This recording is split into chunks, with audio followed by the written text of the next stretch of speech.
Well, good morning. Welcome to the morning report. My name is Willie Lawson. You know, picture it, a city plagued with violent crime, carjackings, open drug markets, mobs ransacking stores. We've seen it in broad daylight. Police are stretched thin. Citizens are on edge, and small businesses are locking up early and they're leaving, just to stay safe. You know, so in the middle of that chaos, the president of the United States, Donald Trump, offers assistance. Not lip service, not photo ops, doesn't drive to the area and have them clean it up for a while, puts his arm around the mayor. No. Let's see if we can get into these places and really offer some real cleanup, right? And you would think the natural response would be, well, thanks, Mr. President. We appreciate that. Send as much help as you can. No, our folks in our city need protection. But in many of America's bluest cities, that's not what's happened. Instead, the mayors and the governors actually reject the offer. They hold press conferences. They make bold statements. They insist they've got it under control, even when the evidence says otherwise. So today, we're asking, what's the strategy behind that? Why are they doing that? Why would a leader turn down help in a moment of crisis? And the answer takes us through politics, pride, and this weird, strange reality of modern America, uh, who offers them the help. Often matters more than the help itself.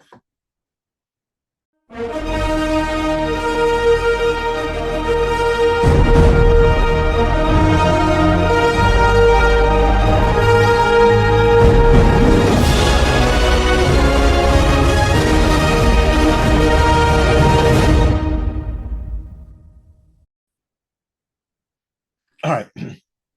The first play in the left playbook is what I call the Federalism Card. They argue that law enforcement is a local issue, that bringing in federal assistance undermines city sovereignty, and that the president is overstepping his bounds. Now, on the surface, that sounds respectable. We all know the Constitution leaves policing primarily to the states and cities. Nobody wants a federal government that can roll tanks into your neighborhood on a whim. So the talking point lands with some weight. It does. We respect the Constitution and we won't let Washington interfere. But here's the problem. That principle only seems to matter when the help is coming from Trump. When Democrat mayors want federal funding for housing programs, they take it without blinking. When they want federal oversight on local police departments, consent decrees, investigations, you name it, cheer it on. And when they want FEMA dollars after a disaster, they don't say, it's a local matter. So, in other words, the principle of local control is applied selectively. It's not really about federalism, it's about politics. It's about avoiding the optics of needing Trump, of being saved by Trump, of giving Trump credit for fixing a problem in a city run by Democrats. Think about the irony. People are dying in the streets. Yet the mayor's biggest fear is that Donald Trump might look good if he helps solve it. Here's a real example. Back in 2020, in Portland, Oregon, was in chaos. Remember that. Night after night, riots, arson, assaults on police. Trump offered federal assistance. Mayor Ted Wheeler publicly rejected it, saying federal officers were making things worse. But video after video shows the local police completely overwhelmed, outnumbered, and exhausted. So did Portland suddenly fix itself by pushing back on Trump? No. Businesses were destroyed, property values sank, and families left. But at least in the mayor's eyes, they kept Trump at bay. That's what the Federalism Card is about. It's not about the Constitution. It's about optics. It allows a mayor to say, we're not neglecting safety, we're protecting our city's independence. It turns out what looks like failure into what sounds like principle. But there's a hole in that shield. If you really cared about independence, you wouldn't take Washington's money when it comes to strings like the strings you like. You wouldn't invite federal regulations or regulators into your schools or police departments when it fits your narrative. You wouldn't demand federal aid packages every time your policies drive your tax base into the ground. Truth is, Democrats at the city level don't want independence. They want selective dependence. They want Washington when it pays, but not when it polices. And Trump really exposed that. When he offers help, suddenly their selective dependence looks like hypocrisy. So they double down. They refuse loudly and they claim principle where there is none. That's the strategy. That's strategy number one. Play the federalism card, not to protect the Constitution, but to protect their pride. Thanks so much for watching. We appreciate you. Listen, I have something that I want you to have. You can go to our website and you can buy something, our t-shirt that says, no, we will not comply. Because every time we comply, we take that option away from our children. And we take that option of freedom and liberty away from our grandchildren. Go to the fightbackmedia.com website and click on the t-shirt that says, no, we will not comply. And underneath it, it has the nocompliancemovie.com website. And every single shirt that we sell, we'll send 50% of that sale to my friend Chris Han Hall so they can produce the next movie. And whatever work they're doing, we will send 50% of the proceeds to my friend Chris Han Hall. So go to fightbackmedia.com, fightbackmedia.com, and click on the No, We Will Not Comply t-shirt. All right, let's move to the second strategy. Attack Trump's motives. If a city leader flat out says, we don't want Trump's help, that sounds cold. Citizens hear that and wonder, wait, what about us? What about our safety? So instead of rejecting the help directly, the mayors reframe the conversation. They say no help because they say wrong motives. You've heard this. The president is just trying to score political points. This isn't about safety. It's about Trump staging a photo op. He wants to embarrass our city, not help it. See how that works? They shift the debate. They move the goalposts. Now, it's not about crime or safety or families trying to live without fear. It's about Trump's supposed political gamesmanship. It's a clever shield. Because once the narrative is set that Trump is only offering help to boost his image, then rejecting the help becomes an act of courage. They cast themselves not as mayors leaving their people unprotected, but mayors defending their cities from exploitation. But let's pause on that.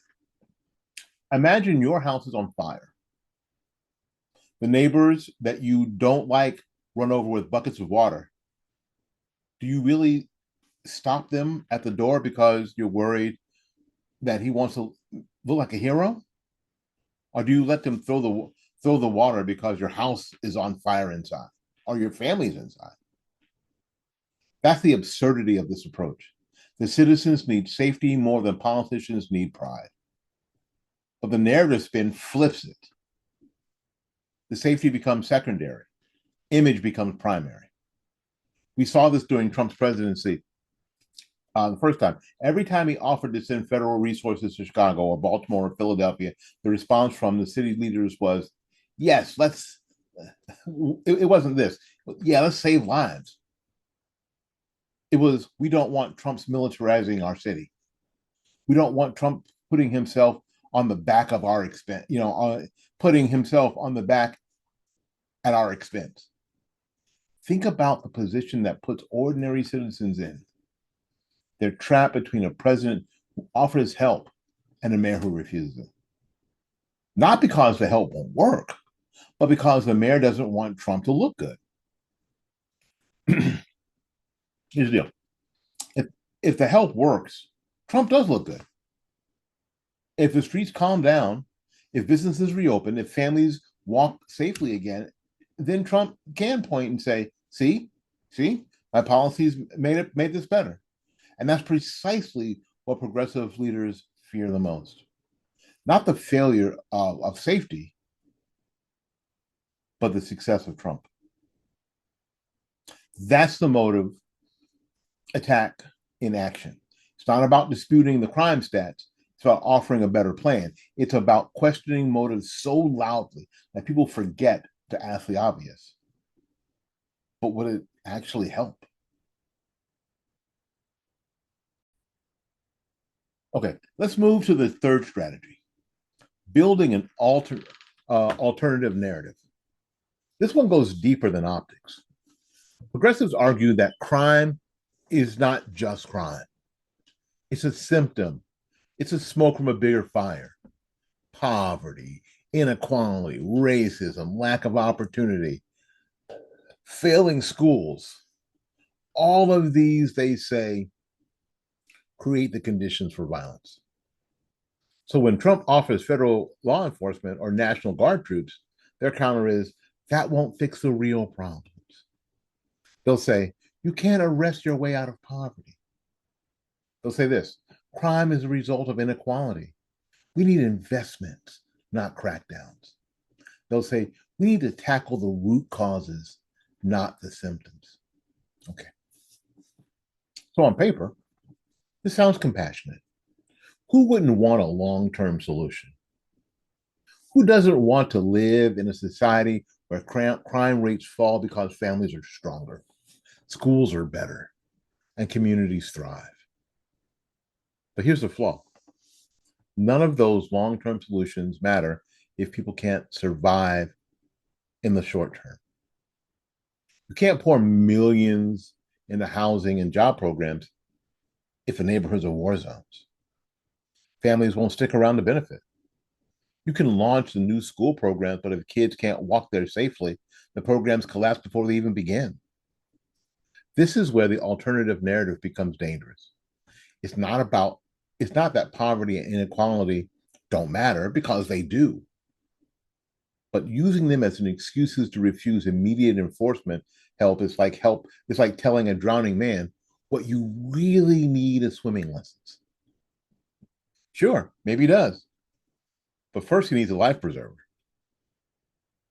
Here's another problem. Progressive leaders rarely follow through on the long-term promises anyway. They use root causes as a rhetorical cover, but the actual programs either fail or never get funded at the scale they promise. Meanwhile, crime continues unchecked. For example, when Trump sent federal task forces to cities under Operation Legend in 2020, some Democratic leaders screamed that it was just a Band-Aid. They said it wouldn't solve systemic problems. But what did Operation Legend actually do? Well, it led to thousands of arrests, the seizures of illegal firearms, and a real reduction in violent crime in places like Kansas City and Albuquerque. That's not a Band-Aid. That's immediate relief. The alternative narrative lets the city leaders act as though they're playing chess while Trump is playing checkers.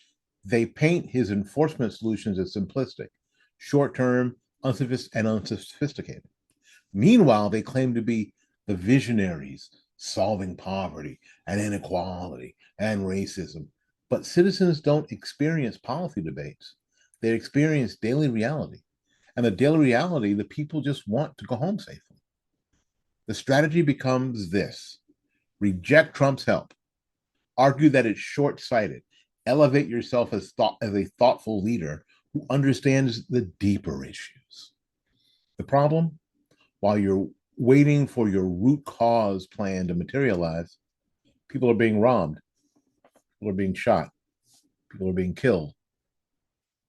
And in that gap between rhetoric and reality, ordinary citizens pay the price. Hey, y'all. Thanks for watching the show this morning. Listen, I have something that I want you to have that we've been working on. It's a Fight Back Media guide to winning online for the 2026 midterms. When you're online trying to convince, the left that their viewpoint and their mindset is complete booty, because it is, it's trash. But you want to do it in a way that actually works and that we're not just preaching to the choir. Please go to our website, fightbackmedia.com, and download this guide. It's full of really helpful, practical situations. It's a guide that you can share with your friends. You can print it out. It has quizzes and the test. So I really want you to understand the material, and I want to upgrade our presence online, our conservative presence online. So go to fightbackmedia.com, and download your Fight Back Media Guide to Winning Online in 2026. All right, here's the fourth strategy. Delegitimize the very tools Trump would use. Whenever Trump talks about sending federal law enforcement or deploying the National Guard, the left doesn't just say, no thanks. They turn the tools themselves into villains. Send in the National Guard? That's a militarization of our streets. Deploy federal agents to protect the courthouse? That's Gestapo tactics. Set up joint federal and local task forces? That's Trump's police state. Notice the pattern? Every tool is renamed in the harshest possible terms. The goal isn't to debate effectiveness, it's to poison the idea before it even hits the ground. If you can convince citizens that the federal government is synonymous with oppression, then you've neutralized Trump without ever having to admit you left your city unprotected. This isn't about whether the Guard actually brings order or whether task forces actually take criminals off the streets. It's about framing. The left knows language shapes perception. So instead of arguing results, they argue optics.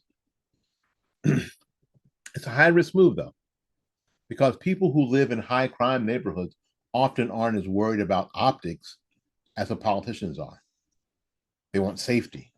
If federal agents stop shooting on their, if federal agents stop the shooting on their blocks, they'll take it. But if the only story they hear from their leaders is Trump is turning our city into a war zone, fear can be redirected away from crime and onto the people trying to stop it. And that's the irony. The criminals with guns and knives are less frightening. In the narrative that the men and women in uniform will come to stop them. Wow, it's amazing. And how twisted the spin can actually get. This brings us to the fifth strategy, identity. For many progressive leaders, Trump is not just an opponent. He is a definition of everything they stand against. Their brand is built on opposing him. Their fundraising is built on opposing him. Their speeches are built on opposing him. Their political careers are built on the promise that they will resist. So accepting help from Trump isn't just a tactical decision, it's a betrayal of the brand. You get it? It's like Coke running a Pepsi ad. It's unthinkable. This is why you'll often hear mayors and governors use words like resistance, as though it's a badge of honor. It doesn't matter if resistance means ignoring practical help. What matters is that they keep their brand consistent. They can say, we didn't give in to Trump. But notice the cost. That kind of political identity puts the leader's tribe above safety of their people. It's less about leading a city and more about staying in good standing with a political base. It's not about common good, it's about optics. And again, it creates an upside down situation. Success isn't measured by crime going down, it's measured by whether you stood firm against Trump. Even if the murder rate goes up, even if families move out, even if businesses shut down, Americans still claim that they claim victory as long as they resisted. Not about leadership, about branding. Thanks for watching the broadcast today. I'm going to ask you to do one more thing for me. I'm going to ask you to join our Fight Back Media 4,000 Hours Viewed Club here on YouTube. 5 minutes a day of the Morning Report or any of the other Fight Back Media products.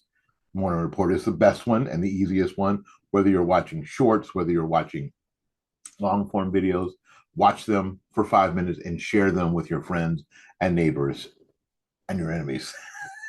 That'd be kind of fun. Again, or if you're not on YouTube, you can go to fightbackmedia.com and watch from there. Thank you ever so much. Until we see you again, go out there and learn something, love somebody, and for goodness sakes, y'all take care of yourself. We will see you when we see you. Bye-bye now. Okay, here's where the strategies collide with real life. On one hand, you've got political leaders playing federalism, attacking motives, spinning root causes, delegitimizing tools, protecting their brand. And on the other hand, you've got citizens who just want to survive the night. This tension is the real story. It's the gap between politics and people. Citizens don't care who gets credit for lowering crime. They care that the crime goes down. They don't care about constitutional theories. They care about walking home without fear. They don't care if the mayor looks weak in a political fight. They care if their kid makes it to school safely. When leaders put politics first, people notice. Maybe not in the headlines, maybe not in the polished speeches, but on the ground, in the neighborhoods, the difference is felt. And when trust breaks there, it's very hard to rebuild. That's why so many families leave the cities. They don't leave because of crime. They leave because they know the leaders are playing games while the people pay the price. Now, this is not new. History is full of examples where leaders refuse federal help for political reasons. In the 1960s, Southern governors refused to let federal troops enforce desegregation orders. They claimed that they were defending states' rights. But the truth was that they were defending a political and cultural identity. Fast forward, and the roles are now reversed. Now it's progressive mayors telling federal law enforcement not to protect segregation, but to protect their political brand. Different cause, same instinct, pride over people. Another parallel. During the crack epidemic in the 1980s, some leaders resisted federal anti-drug campaigns, calling them racist or targeting communities. Meanwhile, families begged for relief from the gangs and the dealers. The politics of identity outweighed the urgency of safety. History shows us the cost of this game. Refusing help rarely makes the problem better. It usually deepens it. But in the short term, it lets politicians claim purity. And that, sadly, is often the bigger prize. So what do we learn from all this? We learned that for the left, fighting Trump can matter more than fighting crime. The strategies, federalism, motive attacks, alternative narratives, delegitimizations, identity politics are all tools from the same toolbox. They're not designed to solve problems. They're designed to manage optics. What that reveals is a warped set of priorities. Leaders are supposed to put people first, even if it hurts their pride, even if it gives credit to someone they don't like, even if it means admitting that they need help. But in these cities, politics outweighs people. And that's why the cycle of violence continues. All right. On a closing note, when you see a mayor or governor refuse Trump's help, don't get lost in the headlines, okay? Don't swallow the talking points about local control or root causes or avoiding militarization. Look at the reality. Ask, are the people safer today than yesterday? Are families protected? Or, or are citizens being sacrificed so the politician can claim a symbolic victory over Trump? Because at the end of the day, that's the dividing line. Do leaders care more about your life or more about their brand? Do they care about your safety or about spin? And voters, that's the question to bring to the ballot box. If a leader can't put safety first, then why should they lead at all? That's what the morning report is all about. Stripping away the spin, shining a light on the truth, and asking the hard questions. Thank you so much for listening. Thank you so much for standing strong. And thank you so much for remembering that safety isn't partisan, it's human. Until we see you again, go out there and learn and love somebody. And for goodness sake, y'all take care of yourself. We will see you when we see you. Bye now.